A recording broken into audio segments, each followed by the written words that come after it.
Concorde is a British-French turbojet-powered supersonic passenger airliner. It had a maximum speed over twice the speed of sound at 2,180 km per hour, with seating of 92 to 128 passengers that required 3 pilots.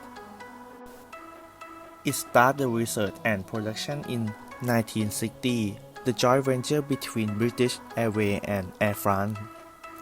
Spent more than 7 years in research study. The first prototype of Concorde was flew in March 2, 1969, and developed in another 4 years. The first flew test in December 6, 1973. The total time since the project began to be produced, the Concorde has spent more than 13 years, and the money flew to this project is more than 1,000 billion pounds.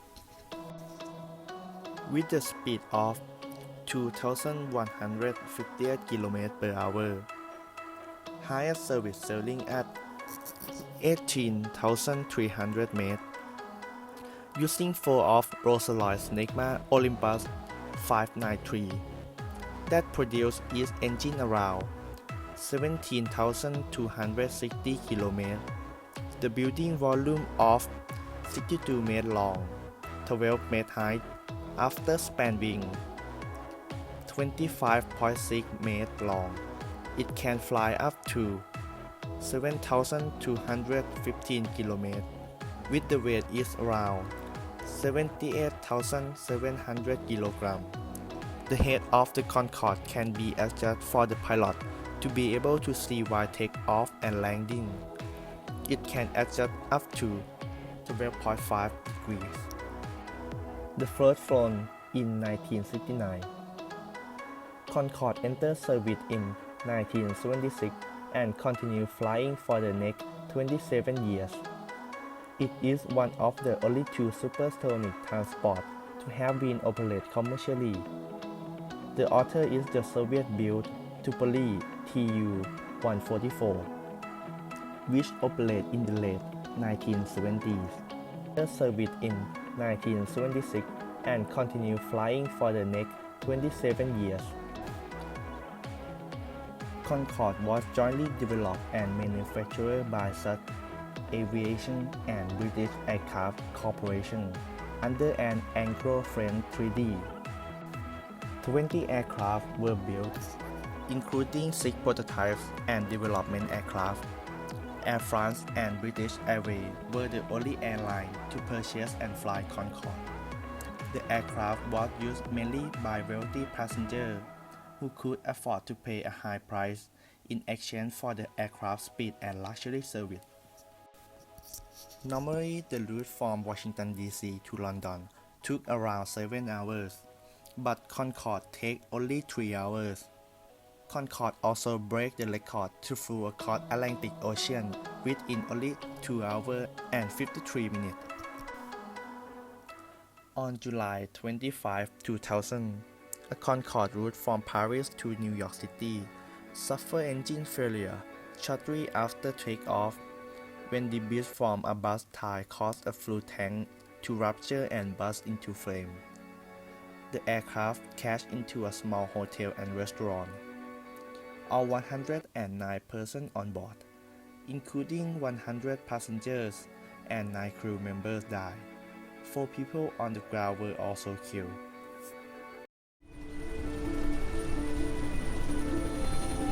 It was July the 25th, 2000, and the unthinkable had happened. The world's most prestigious aircraft crashes. More than 100 people are dead. I couldn't believe it because it couldn't crash. It was too magical to crash. Do you know what I mean? It sounds childish, but in your mind it was just forever. And to think people that died, it was just dreadful. According to Air France, of the 100 passengers, 2 were Danish, 1 was a US citizen, the rest were German. The crash at Gonesse shocked the world. Now every detail of the final moments of Flight 4590 was scrutinised. It was a crash that was a classic aircraft accident. It was a hot July day in Paris, and the Air France Concorde was on a charter flight taking 100 passengers to New York to join a cruise ship. It was fully laden. The aeroplane had been overfueled, all the fuel tanks in the wing had been filled up completely full. 19 items of baggage were put in the rear cargo hold, which were never weighed. The net result of all this was that the airplane was over the maximum structural weight. They were running late, so there was a lot of pressure on the crew to taxi out and take off as quickly as possible and to get to New York non-stop. By the time it had got to the runway threshold, it had only burnt 800 kilos of the 2,000 kilos of taxi fuel that he had allowed for. And what he should have done was to have burned off all that taxi fuel before he got airborne. As they went down the runway, the airplane encountered a piece of metal lying on the runway that had come off a Continental Airlines DC-10. There was a piece of metal left on the runway, but there were also maintenance errors on the part of Air France. In the left-hand undercarriage, which had been worked on by Air France a couple of days before the crash, they'd failed to put back in there a component called the spacer. Without that spacer, the wheels could wobble around like wheels on a supermarket trolley. The tyre encountered the piece of metal when the airplane was travelling at 185 miles an hour. As the piece of metal cuts in, but it didn't puncture the tyre in a conventional way. What it did was scalp the tyre. That flew up and hit the underside of the airplane with a tremendous amount of energy. It set up a shockwave in that fuel tank.